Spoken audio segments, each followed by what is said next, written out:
Jared Simpson here with MarineMax Boston, and today we're aboard a recent trade-in. It's a 2022 Boston Whaler 280 Vantage. Unique boat where this boat is equipped with a Seakeeper gyro stabilizer, twin 300 horsepower Mercury Verados with joystick piloting. The boat has a factory hardtop with a full enclosure that's not up right now, but it has that feature, including a tri-axle trailer underneath. Walking forward, the boat has just under 200 hours on it.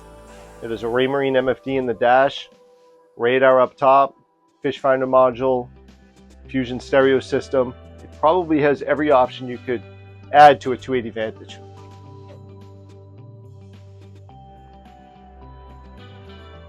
If you'd like additional information, you can reach us at 781-727-0629.